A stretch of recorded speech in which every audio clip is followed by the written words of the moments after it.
டேய் வாடா போடா. என் மக்களே, வாழ்நாளில் என்னையா நம்ம பண்ணிக்கிட்டு இருக்கோம்? இதெல்லாம் ஒன்று யோசிச்சு பாருங்க மக்களா. சாதாரண வறுமை கீழே கோட்டு கீழே நம்ம இங்கே எல்லாரும் நின்று பேசிட்டு இருக்கிறான். இந்த நேரம் நின்று பேசிட்டு இருக்கிற நேரம் கூட எவனோ ஒருத்தன் ஒரு வேளை சாப்பாட்டுக்கு கஷ்டப்பட்டுட்டா இருக்கிறான். எவனோ ஒருத்தன் ஒரு வேளை வாடகை மக்களே, நான் சிந்திச்சு பாருங்க மக்களே. நாங்கள் நின்று பேசிட்டு இருக்க நேரம் கூட எவனோ ஒருத்தன் ஒரு வேளை சாப்பாட்டுக்கு கஷ்டப்பட்டு தான் இருக்கான். அடுத்த வேலை எப்படா பிழைக்கிறதுன்னு யோசிச்சுட்டு வேதனையில் அனுபவிச்சுக்கிட்டு தான் சுற்றிட்டு இருக்கான். நிதானமாக யோசிச்சு பாருங்க மக்களே. எல்லாரும் மனுஷங்க தான். இங்கே ஜாதி மதம் இனம் எல்லாத்துலேயும் வேறுபட்டு கிடக்கிறானுங்க. கேட்டால் அந்த சமூகத்தை சேர்ந்தவன் இந்த சமூகத்தை சேர்ந்தவன் மனசுக்குள்ள எவ்வளோ என்ன சொல்றது? இவங்களா யாருடா நீங்களா? எந்த இடத்துலடா இருக்கீங்க? என்ன சொல்லி இவங்களுக்குலாம் புரிய வைக்கிறதுன்னு தெரியல. இவங்களாம் எந்த காலத்துலையும் திருத்தவே முடியாது அப்படின்னு சொன்னேன். இவங்களாம் ஒரு பெரியார் ரெண்டு பெரியார் இல்லை, ஒரு எம்ஜிஆர் ரெண்டு எம்ஜிஆர் யார் வந்தாலும் சரி இவங்கெல்லாம் திருத்தவே முடியாது போல இருக்கு. இவங்கெல்லாம் மேனுஃபேக்சர் டிஃபெக்ட் ஆனான்னு தெரியல. இவங்கெல்லாம் எல்லாமே அப்படி தான் இருப்பானு போல இருக்கு. வாழ்நாளை சம்பாரிச்சு என்னையா பண்ண போற? எல்லாம் நான் ஒரு வேளை சாப்பாட்டுக்கு தான். கௌரவம் கௌரவம் கௌரவம். நீ எது கௌரவம்? கூட்ட கூட்டையாக ட்ரெஸ்ஸு போட்டு சுற்றிட்டு அவ்வளோதான் கௌரவமா? பெத்த புள்ளி அரைக்குறமாக பார்க்கறது தான் உங்கள் ஊரில் கௌரவமா? எதிரா கௌரவம் சொல்லு. மார்பகம் தெரியாமல் ட்ரெஸ்ஸு போட்டு சுற்றிட்டு இருக்காளுங்க, அதுதான் உங்கள் ஊரில் கௌரவமா? கௌரவம் இருந்தால் அந்த காலத்தில் கௌரவம் தான் ஆளுங்க. பக்கத்துக்காரன்ட்ட பேசக்கூடாது, அக்கத்துக்காரன்ட்ட பேசக்கூடாது. இப்போ வந்து சகோதரத்துவம்ன்றது சரி, நீங்கள் சொல்கிறது சரியான விஷயம். சகோதரத்துவத்தோட எல்லாத்தையும் பழகிறது வந்து நல்ல விதம் தான், நான் ஒத்துக்கிறேன், இல்லைன்னு சொல்ல ஐயா சாமி, அது உண்மை தான். நான் கை தூக்கி ஒத்துக்கிறேன், உண்மை தான். ஆனால் எல்லாரும் சகோதரத்துவத்தோடு இருக்கணும் இல்லை. யார் தப்பானவன் யார் நல்லவன் நான் எல்லாரும் தப்பு சொல்ல. யார் தப்பானவன் யாராலும் சொல்ல முடியாது. ஏன்னா நாம் அடுத்தவங்க என்ன நினைக்கிறாங்கன்றது நமக்கு தெரியாது.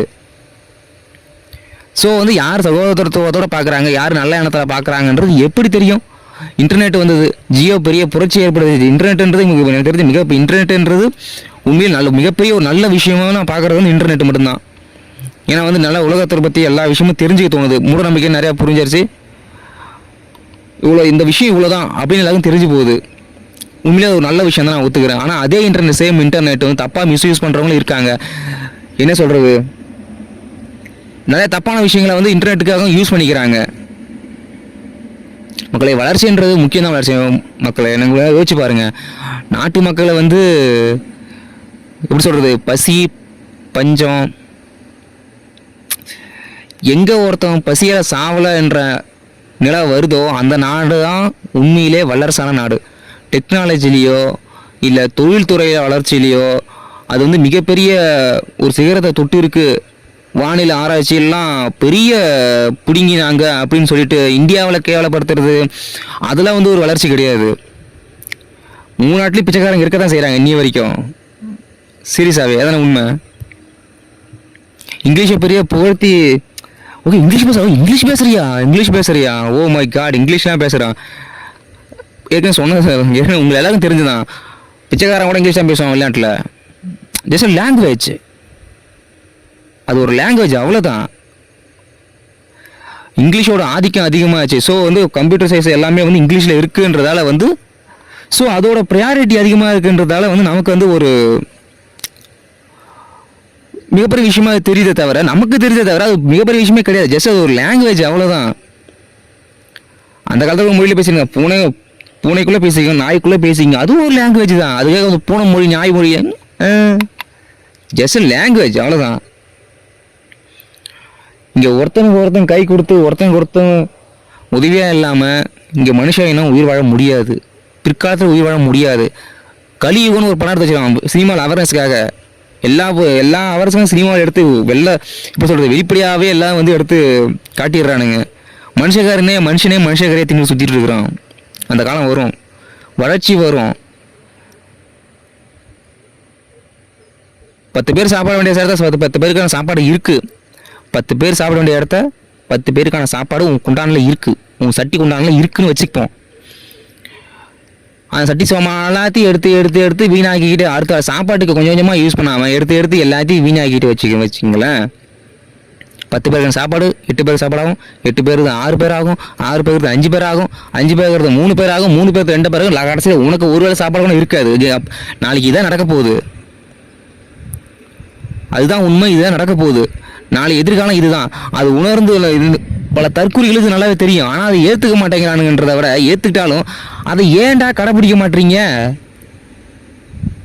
இவங்கள பைத்தியக்காரங்களா, பைத்தியக்காரன் நடிக்கிறானுங்களா, இவனுக்கு கிறுக்கணுங்களா, கிறுக்க மாதிரி நடிக்கிறானுங்களா? ஒரு இழவு மயிரும் புரிய மாட்டேங்குது இவங்ககிட்ட. எதுக்குடா நீங்க செத்துருங்கடா? எதுக்குடா நீங்களா உயிரோடு இருந்து என்னடா பண்ண போறீங்க? நாட்டுக்கு பாரமா எதுக்கு நீ இருக்க போற சொல்லு. ஏதாவது ஒன்று ஒருத்தனுக்கு ஒருத்தி ஓகே, நல்லா வரவேற்கக்கூடியது, அது உண்மைதான். நாம் இருவர் நமக்கு ஒருவரும் சட்டம் கொண்டு வந்து பல வருஷம் ஆகுதுடா. ஆனா இனிமே ரிலீஸ் பண்ணிட்டே இருக்கானுப்பா புதுசு புதுசா. கவர்மெண்ட் கேட்க மாட்டானுங்க, இவனுங்களும் கேட்க மாட்டானுங்க. பிடிச்சி ஜெயில போடுறான் அந்த புண்டையில எல்லாரையும். எதுக்குடா இருக்கானுங்க இவங்க எல்லாரும்? இவங்களை எதுக்கு இவங்கெல்லாம் இருந்து என்னத்த பண்ண போறானுங்க நீயே சொல்லு. நாளை கேடுனும் போது எதுக்கு ஒன்று இருக்கிறானுங்க? என்ன சொல்றது மக்களே? பிளாஸ்டிக் விற்க பிளாஸ்டிக் எல்லாரும் கேடுதான். ஆனால் பிளாஸ்டிக் என்ன பண்ணுறோம்? யூஸ் பண்ணிக்கிட்டு தான் இருக்கும். சரி, முடிஞ்ச அளவுக்கு தேவைகளை குறைச்சிக்கலாம்னாங்க. ஏதோ ஒரு தேவைகளுக்கு இருக்குது. காசை வாங்கிட்டு எல்லா வேலையும் பார்த்து விட்டுறானுங்க. அட்லீஸ்ட் இந்த மைக்க கவரையாக ஸ்டாப் பண்ணியிருக்கலாம். ஸ்டாப் பண்ணாமல் போயிடுவாங்க, திரும்ப ஆரம்பிச்சு விட்டானுங்க. முடிஞ்ச அளவுக்கு பிளாஸ்டிக் முடிஞ்ச அளவுக்கு தவிர்க்க முடியலன்னும் போது அதை குறைச்சிக்கிறது நல்லது. தேவைகளை குறைச்சிக்கிறது நல்லது. என்னத்த பண்ணுறதோ தெரியல. ஒரு பிளாஸ்டிக் வைக்கிறது 100 வருஷம் ஆகும் அப்படின்னா கூட 100 வருஷத்துக்கான சைக்கிள் அதாவது 100 வருஷத்துக்கு வரை மக்கும் அப்படின்னும் போது 100 வருஷத்துக்கான ஸ்பேஸ் ரெடி பண்ணி வச்சுட்டு அதுலேருந்து கொஞ்சமாக ரெடி பண்ணால் ஓகே மக்கும். ஒரு 10 வருஷம் மக்கும்னா 10% ப்ரொடக்ஷன், 10% மக்கும் 10% ப்ரொடக்ஷன் அப்படின்ற ஒரு சர்க்கிளை ஏற்படுத்தினா மட்டும்தான் இது என்ன பண்ண முடியும்.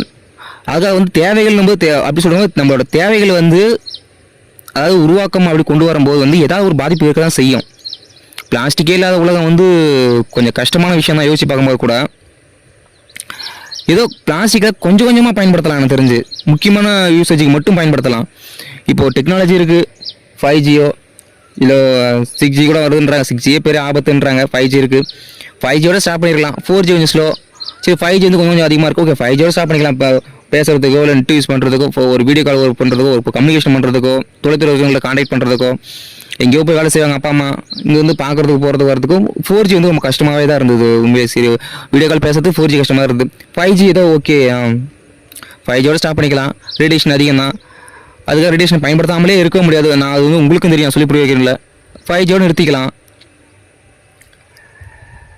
நதி சாதாரண ஒரு ரிவர் ஜாயின், ரிவர் ஒன்றுக்கு ஒரு கங்கை யமுனை இல்லாத ஒரு என்ன சொல்கிறது, நதி ரொட்டேஷன் ஆகிடும். ஒரு நதி நிப்பு பண்ணுறதால ரொட்டேஷன் ஆகிக்கிட்டே இருக்கும். ஸோ உன்னோட ப்ரொடக்ஷன்ன்றது இங்கே ரொட்டேஷன் ஆகிட்டே இருக்கும்.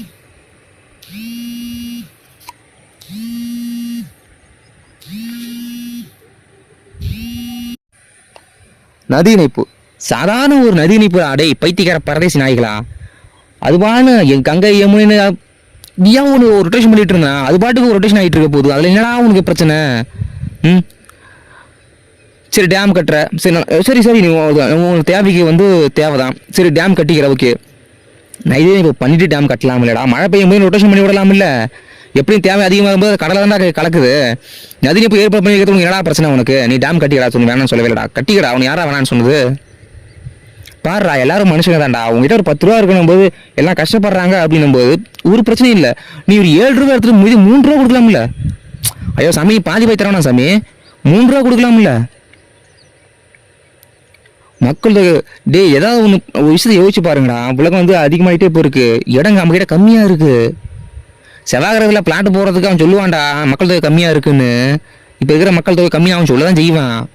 அவன் வியாபாரத்துக்கு ஏதாவது சொல்ல தான் செய்வான். அவன் ஒரு பைத்தியக்கார பரதேசி நாய், அவன் சொல்ல தான் செய்வேன். புரியுதா உனக்கு? நாம தான் காப்பாற்றிக்கணும். உனக்கு எங்கே போச்சு புத்தி? உனக்கு மூளை இருக்குல்ல? நீ ஆரோக்கிய கொண்ட மனுஷன் தானே. நீ ஆடு மத்தம் கிடையாதுல்ல தள்ளிவிட போய் விளையாடுறதுக்கு. சொல்லு, நீ ஆடு மந்தையா? இல்லை, மனுஷனை தான் காப்பாற்றிக்கணும். கௌரவங்கிறது எதில் இருக்குது? ஒரு பெண்ணோட மொத்த நிலையும் தான் ஒரு ஆம்பளையோட கௌரவம், ஒரு குடும்பத்தோட கௌரவம். புரியுதா நான் என்ன சொல்ல வரேன்? புரியுதா? நாகரிகன்ற பேரில் நீங்களே சீரழிச்சிட்டு நான் கௌரவமாக இருக்கணும் ஜாதி மதத்தை சுற்றி ஒரு பிரயோஜனம் இல்லை ராசா. புரியுதா? ஜாதியெல்லாம் அங்கங்கே வெட்டி போட்டு வேலை ஒரு புண்ணியமும் கிடையாது. அங்கங்களை ரசிச்சுட்டு சுற்றிட்டு இருக்க. டேய் நீ எல்லாம் பேசவே கூடாதா, ஜாதியை பற்றிலாம் நீ பேசாதடா தயவு செய்து. உயர்ந்த ஜாதி ஸ்டேட்டஸ், இந்த ஸ்டேட்டஸ் பற்றி ஸ்டேட்டஸ் பற்றி நீ பேசவே கூடாதுங்களாம். ஸ்டேட்டஸை பற்றி தயவு செய்து பேசாத. மதிய இணைப்பு சாதாரண ஒரு மக்கள் தொகை கண்ட்ரோல். எவ்வளோ டெக்னாலஜி வளர்ந்துருச்சு. சைனீஸில் ரோபோ ப்ரெக்னன்சி ஆகுதான்பா. நீ எந்த சரி ஒரே ஒரு குழந்தை ஏதாவது ஒரு தவறிச்சுன்னா நீ சொல்கிறது ஒரு அர்த்தம் இருக்குது, அதுக்காக ஓகே சரி ஒன்றும் பிரச்சனை இல்லை. நல்லா ஒரு விஷயத்தை புரிஞ்சுக்கோ, நீ எந்த வயசுலேயும் உனக்குன்னு ஒரு சந்ததியை உருவாக்க முடியும். டெக்னாலஜி வளர்ந்துருச்சு. புரியுதா? அதுக்காக தேவையில்லாமல் நீ ரிஸ்க் எடுத்துகிட்டு தேவையில்லாமல் உலகத்துக்கு தேவையில்லாம் பாதகம் ஆகிட்டு தேவையில்லாமல் இந்தியாவுக்கு பாதகமாக ஒரு புண்ணியச்சும் இல்லை. நாம் இருவர் நமக்கு ஒருவர் என்ற ஒரு கட்டுப்பாட்டோட இரு. அது இப்போ எவ்வளோ முடியுமோ அவ்வளோ சீக்கிரம் பண்ணுறது நம்ம மனுஷ இனத்துக்கு நல்லது. புரியுதா? இல்லை ஏதாவது கருத்து வேறுபாடு இருந்தால் சொல்லுங்கள். இல்லை எனக்கு வந்து இப்போ சொல்கிற இந்த டாப்பிக்கை பற்றி எனக்கு புரியல, இல்லை வேறு ஏதாவது பேசணும் ஏதாவது சொல்லணும் அப்படின்னு சொல்லுங்கள். கமெண்ட்டில் கழுவி விடுங்க, கழுவி ஊற்றுங்க. எனக்கு ஒரு பிரச்சனையும் இல்லை. ஏன்னா உங்கள் எண்ணங்கள் என்ன தெரியும். ஏன்னா இப்படி சொல்கிறேன், இந்தியாவில் இருக்கிறவங்க வந்து எந்த இடத்துல இருக்காங்கன்றதே எனக்கு தெரில. உங்களுடைய எண்ணங்கள் என்றது கமெண்ட் பாக்ஸில் நீங்கள் சொல்லுங்கள். பிடிச்சிருந்தால் லைக் பண்ணுங்கள், ஷேர் பண்ணுங்கள். நீங்கள் ஃபஸ்ட்டு கமெண்ட் பண்ணுங்கடா. சரியா? நன்றி.